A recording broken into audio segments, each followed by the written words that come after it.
It is without doubt one of the most landmark aviation deals in international aviation. It's the most historic order, the largest order of civilian aircraft, 470 aircraft for Air India, 370 options as well. And in as much as Air India is an old airline, I think the plan over here at Air India is to have a new airline going forward, an airline which is going to transform the experience for customers around the world and in a sense transform Indian aviation, make us a hub of aviation. We've got a very special guest. Campbell Wilson is the CEO and MD of Air India, somebody who's been part of this entire process of transformation, and we'll talk about that as well. I think my first question to you is, people are impatient for change. We've seen this airline, we've grown up with it.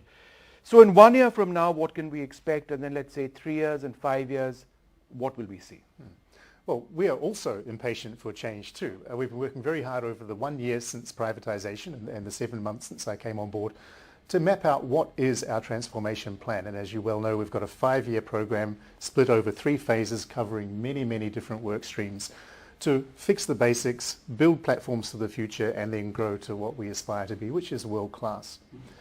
In the past year, we've re-platformed IT systems, new website, new app, new reservation system. We've recruited many, many people, more than 1,200 people on ground professions, nearly 2,000 people in cabin crew, many pilots, to fill a talent gap that had been left after 15 years of no recruitment. We have restored to service 20 aircraft which had previously been grounded for lack of parts, and we've spent a lot of time trying to rehabilitate existing aircraft with new carpets, curtains, seats, basically as fast as the supply chain will allow. Rolled out new menus and leased in a number of aircraft, 36 aircraft so far, to expand capacity and improve the product in the process. We've deployed or announced 16 new international routes, increased capacity on 9 others, and more than doubled the daily revenues. So there's been quite a lot happening in the last 12 months.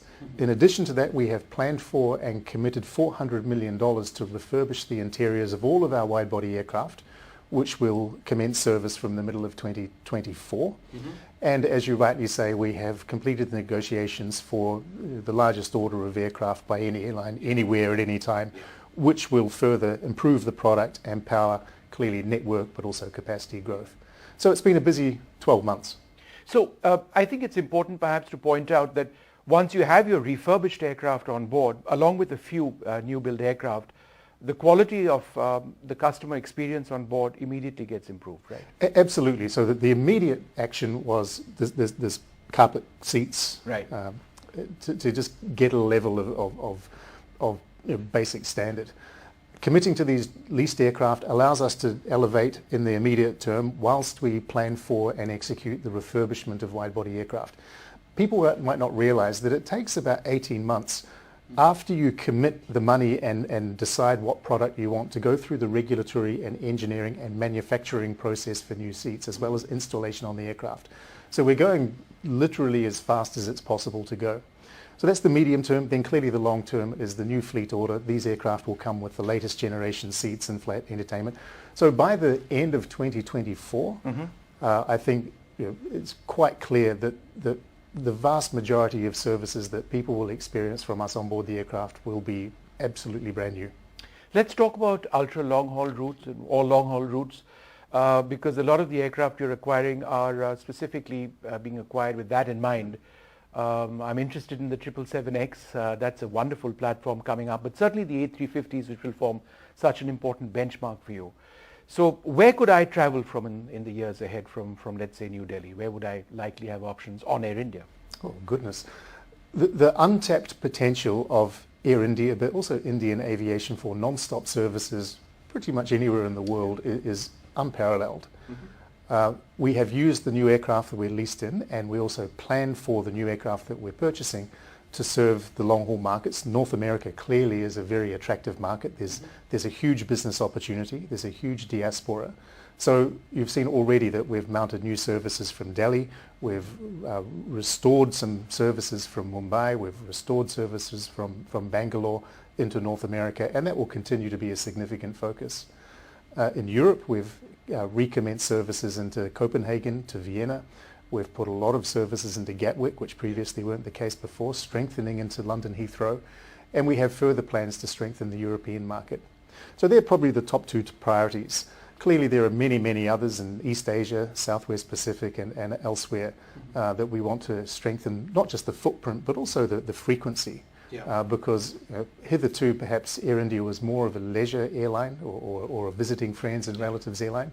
As India rises up from in the economic stakes as well as a key node in international business, we will more and more carry business travellers, and so that non-stop service into all of the key business centres of the world is going to be a key So in terms of destinations in America, what would you look at? You fly to San Francisco presently. Would you look to expand more in the West Coast as well? Los Angeles, for example? Well, both. So Los Angeles has largely been constrained by aircraft range to date.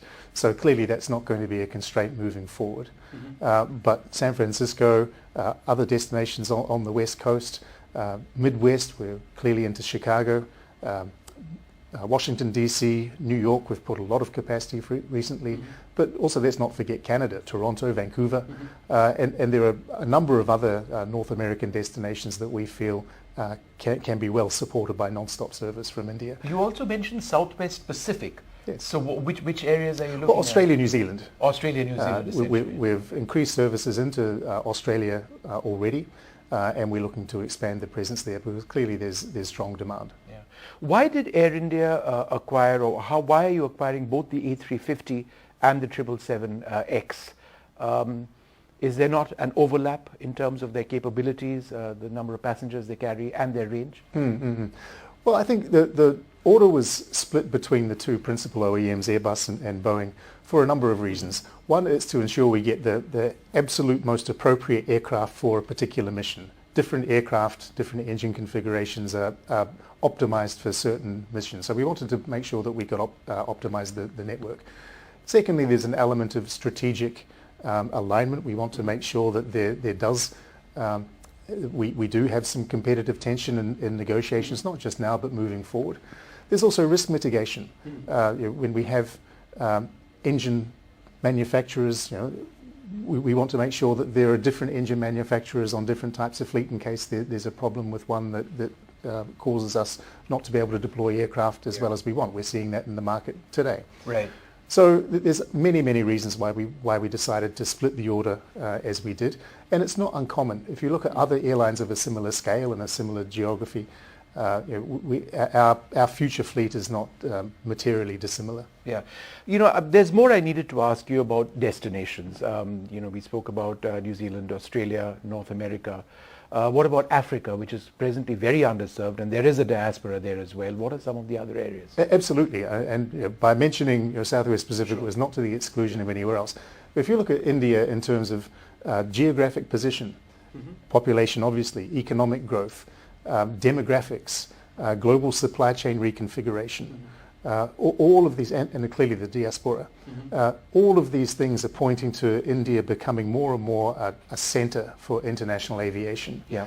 And so with this new technology aircraft and with the supporting policies and infrastructure, there is no reason why Air India, but Indian aviation generally, can't have a very significant international footprint at virtually every continent in the world. At the moment, several countries in the Middle East, or certainly several airlines, are hubs, and they operate on that basis. Do you think Air India can be that hub, for example, for passengers traveling from further afield in Asia, wanting to travel to the West, or vice versa? Is that really the goal? That they pick Air India instead of an Emirates or a Qatar or one of your competitors presently? Well, for all of the reasons, geography and all of the things I mentioned, absolutely we can. We need to make sure that the whole ecosystem is working in sync. Airport, airline, policy. But if we can get the ecosystem to work in sync, I think there is no reason why Air India cannot be that sort of hub global interconnector. And that's an important part of our aspiration as well, that we want to be an airline, clearly an Indian carrier with an Indian heart, serving people flying to and from India, but we want to be one of those carriers that people think of when they want to travel from A to C, not necessarily B, which is India in this case. we want to be a carrier that people go to by choice because we offer great product, great service, great reliability, great value, and as good as any other in the world. Are you benchmarking your performance, what you'd like your performance to be against, let's say, an Emirates in that regard? We have a basket of tier one carriers that we are benchmarking ourselves against in many areas, not just product, service, punctuality, but also other elements of performance. And we are very focused on working towards being their peer, and in fact one that they subsequently include in their benchmark set. It takes some time. There's a lot of investment that needs to be made, a lot of work that needs to be done because there has been underinvestment over the years. Yes. But the aspiration is there, the commitment is there, the financial commitment is there, and the opportunity is very real. And you're working with Singapore Airlines, your partner, very closely towards that absolutely world-class airline. You've had a great deal of experience in working with that Singapore Airlines group personally. What are some of the best practices which you are already adopting in Air India and which you'd like to see more of? Well, I think it's probably premature for us to be talking about that because whilst they are clearly a partner of the Tata Group and Vistara, they're not actually a partner with Air India yet. But clearly I have some personal experience and we are able to sort of have meetings of minds on where we want to aspire to. But it's a little bit premature to talk about specifics. Sure. Clearly there's a good example in Vistara that practices many of the things that have been drawn from Singapore Airlines. And we work quite closely with Vistara through this process of regulatory approval. And so we do get an insight into some of those things. Yeah. So shall we talk then about the merger of Vistara, AirAsia, Air India, and of course you already have Air India Express, one gigantic airline. Is that difficult to merge these entities? I mean, I know it must be difficult. Nothing is easy in this. But how much of a challenge has that been? Or will it be going forward? Well, it's certainly a lot of work for many, many people. I think the transformation of Air India is, as the Economist described it, is already the Everest of corporate turnarounds. Yeah, and then you fold in two concurrent integrations of group airlines. It just exponentially increases the complexity. But there is goodwill and clear-mindedness of all the parties involved. The Air India Express and Air Asia India team, since the full subsidiarization of Air Asia last year, have been working very closely on planning the integration. There will be some manifestations of that coming to fruition in the next couple of months, and that will run its course over the next 9-12 months or so. But it's happening very smoothly because they're very complementary businesses. Air India Express was largely short-haul international. Air Asia was principally domestic or entirely domestic.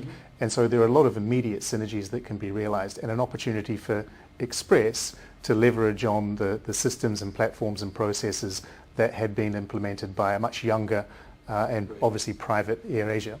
Similarly with Vistara, we're a little bit earlier in the process because we still need to get regulatory approval, not least from the competition regulators. But there are a lot of work streams going about on the presumption we do get approval, where are the opportunities that we might be able to attack, what is the process for implementing them, and starting to prepare things like system integration or employee group integration should the approval come to pass. Yeah. But we do need to take that slowly because clearly we need to make sure that we're compliant fully with all the regulatory requirements. Sure. The look of Air India going forward, I presume you'd have an entirely new livery. I mean, this one's been around for a while. I love it. But a lot of people would perhaps suggest that you need a refresh, both outside in terms of the look and inside. Is that something that occupies mind space for you? It does. We've been public in that we have appointed a consultancy to look at both the brand as well as the interior product. And they are working through that process now. As part of that process, we've engaged a number of different stakeholders, whether it be private sector, whether it be from within the Tata Group, including Mr. Tata, other stakeholders in government and elsewhere, to get a sense of how they want the new Air India to represent the new India on the world stage. Clearly, it's a highly subjective matter. It is one that everyone's going to have an opinion on. So we're working through this process carefully. Yeah.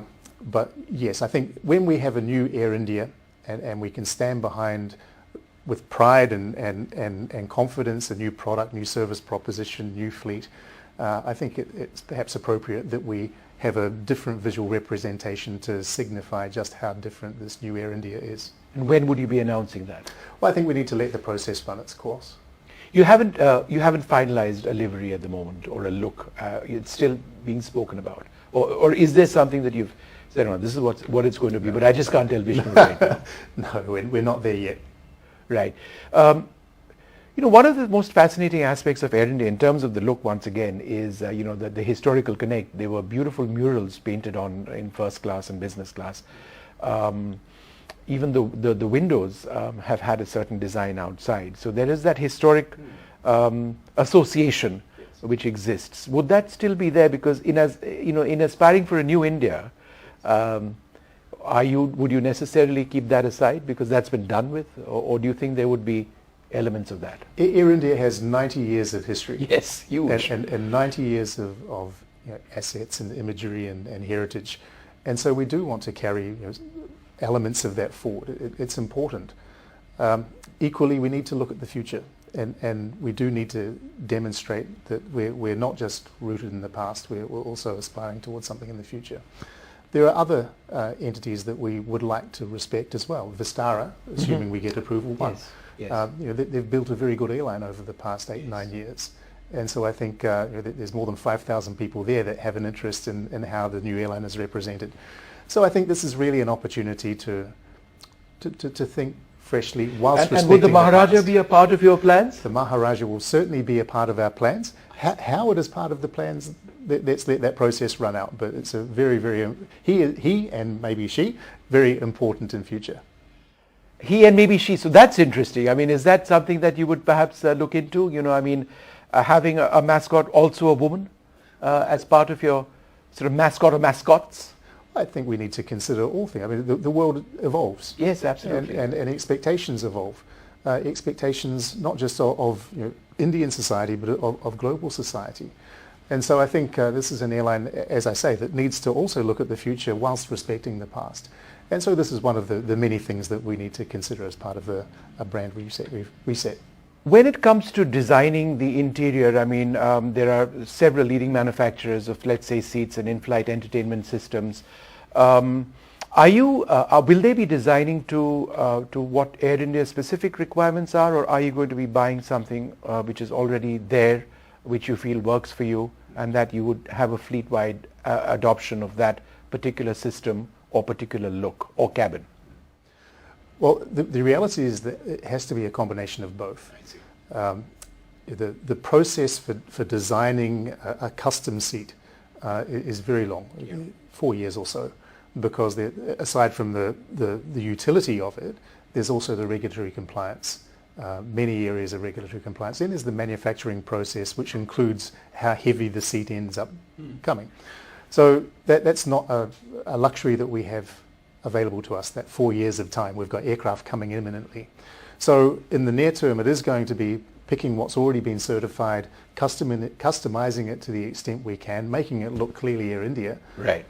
And then invest in the time and development necessary to do something that is more uniquely us. Yeah. So the 6 A350s coming in, that's when the rail, I would call it perhaps the biggest step in the transformation, immediately visible. When would those aircraft come in? Where would you deploy them? And would they have a product, because I believe those planes were headed to Aeroflot. Would they have that product on board, or would it be different?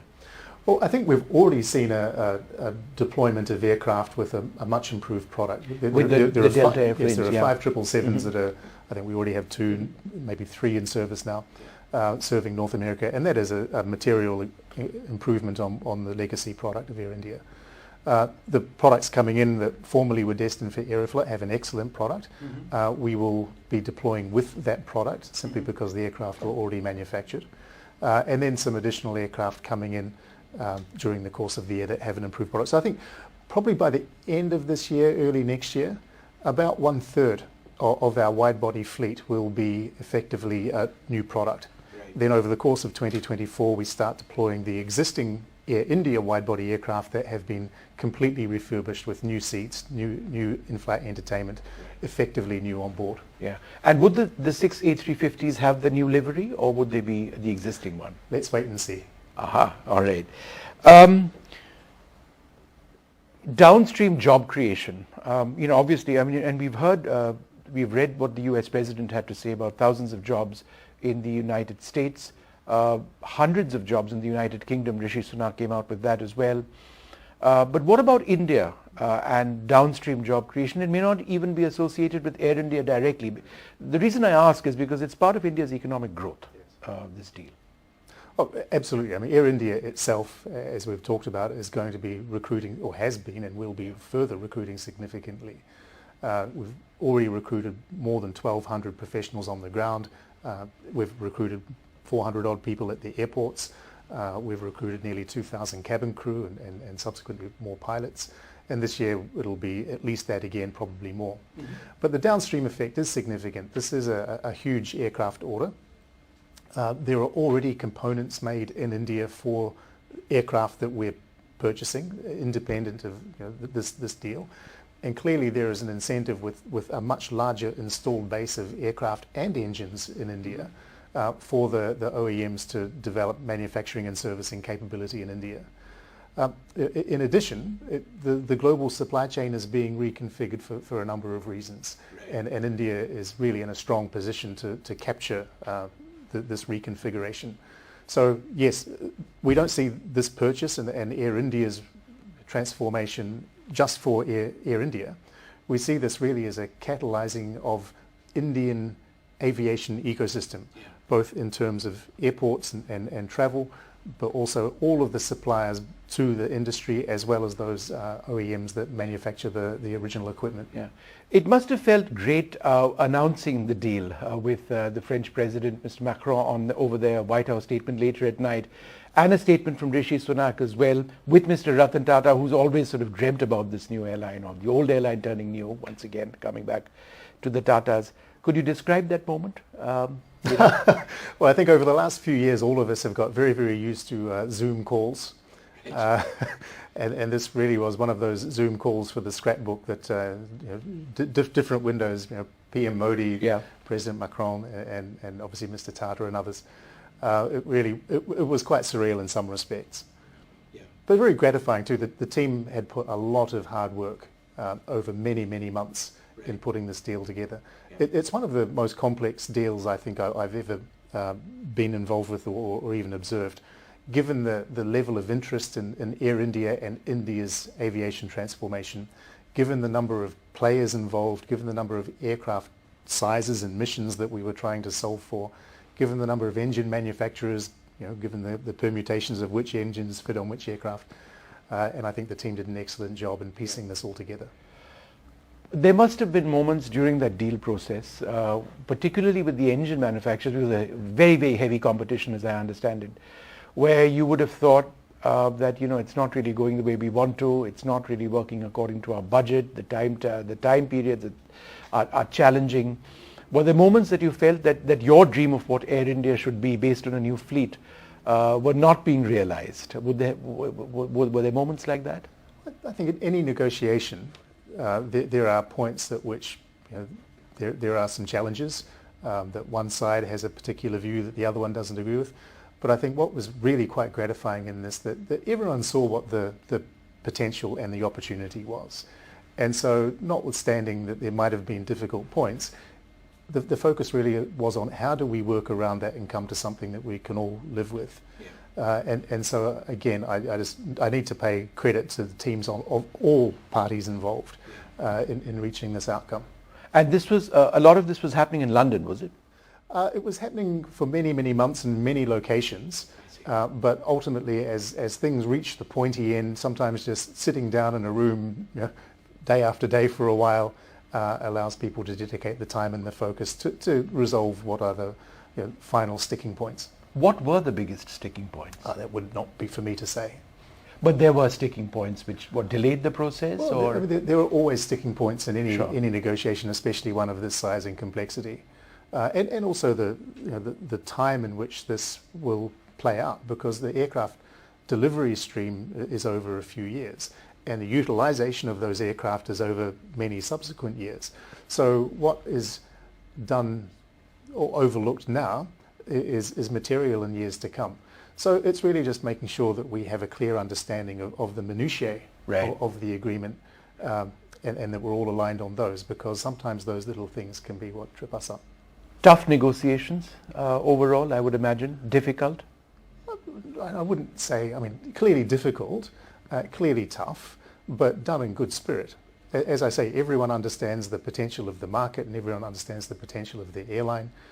So I think people wanted to find a solution. What about Mr. Ratan Tata's dream of actually seeing this all happen? Was that very much a part of the entire process? I wouldn't say it's part of the process. We're all very well aware of his passion for aviation and of his foundation role in Vistara and obviously many others. So clearly it is the right thing to do, the respectful thing to do, to include him in some of the decisions we're making about the future airline and to take his guidance on board. It's wonderful to have someone with that legacy, that interest, part of the broader Air India family. One final question. There's been a lot of reporting recently about a couple of unfortunate incidents on flights, one from Paris, one from New York. The DGCA has spoken about this extensively. Is there a sense that perhaps Air India needed to have done things differently, perhaps address this issue more publicly, or try and work with the passenger who was affected more quickly? Well, I think as we said at the time, there are things that we didn't do as well as we should have, and lessons that we've learned. One of the key things is reporting incidents that happened. Perhaps there was a culture before where things we tried to resolve internally rather than reporting, perhaps, so that they can be taken up by other folk. There are other things that we've done. Clearly, a review of our alcohol policy, which frankly the policy was very much in line with what other carriers do. But educating our staff on how to identify people that are becoming intoxicated and deal with that. And also technology. Air India, as I've previously mentioned, had underinvested in a number of things, including technology over the years. And so many processes were manually based with all the risks and delays thereof. And so deploying more modern technology is clearly part of the solution. Yeah. I would like to say, though, that not a day goes by without us receiving some report from crew on behaviour on board the aircraft. And so much of it stems from people consuming alcohol before they even get on the aircraft, or them being upset when they're not continued to serve alcohol on board the aircraft. And in the vast majority of cases, the people that suffer the abuse, be it verbal, sometimes physical, are our crew. And so we've seen over the course of the past few years many airlines, and IATA generally, call out the fact that there is degradation of behaviour on board aircraft. And so this call out, this incident that we experienced, very regrettable. Clearly there's things we could have done better, but I think it's a wake-up call for the industry generally, and for travellers generally, that there is a standard of decorum and behaviour that is required in public places, including on aircraft. And I think it behoves all of us to raise our game, Air India included. It's difficult to actually ensure that takes place. The passenger is out of, you don't control the behavior of the passenger. You could only tell the passenger what is correct once they're on board that aircraft. But how does one start with that process of educating passengers on what is appropriate and what isn't? I think we have to be clear in our communication publicly. I think when people do cross the line, we have to hold people to account. Clearly, there's gradations of how we hold people to account, but I think also as an industry and as a regulator, we need to take action. Sure. In India, there is a very complicated process to suspend people from travelling, which is quite unusual compared to most of the world. And I think perhaps there should be a little bit more discretion left to the airline to unilaterally take decisions to deny someone carriage. When they have, particularly when they've threatened crew, when they've threatened other passengers, I think as a society we perhaps need to take a look at this. Yeah. One final question, and this will be the final question. You are hiring massively, 900 plus pilots, I think, over the next 1 year. Where would you get so many pilots? Well, India has been an exporter of talent to the world, including in aviation, and perhaps in part because there weren't quite the opportunities in India that allowed people to stay here and pursue their dreams here. With this order of aircraft, with this integration of the 4 airlines into one or two, there is no better place in the world for people to pursue an aviation career, whether you're ground staff, cabin crew, pilot. So we expect to attract a lot of Indian talent from India. Secondly, we certainly expect to attract Indian talent from outside of India back into India. Thirdly,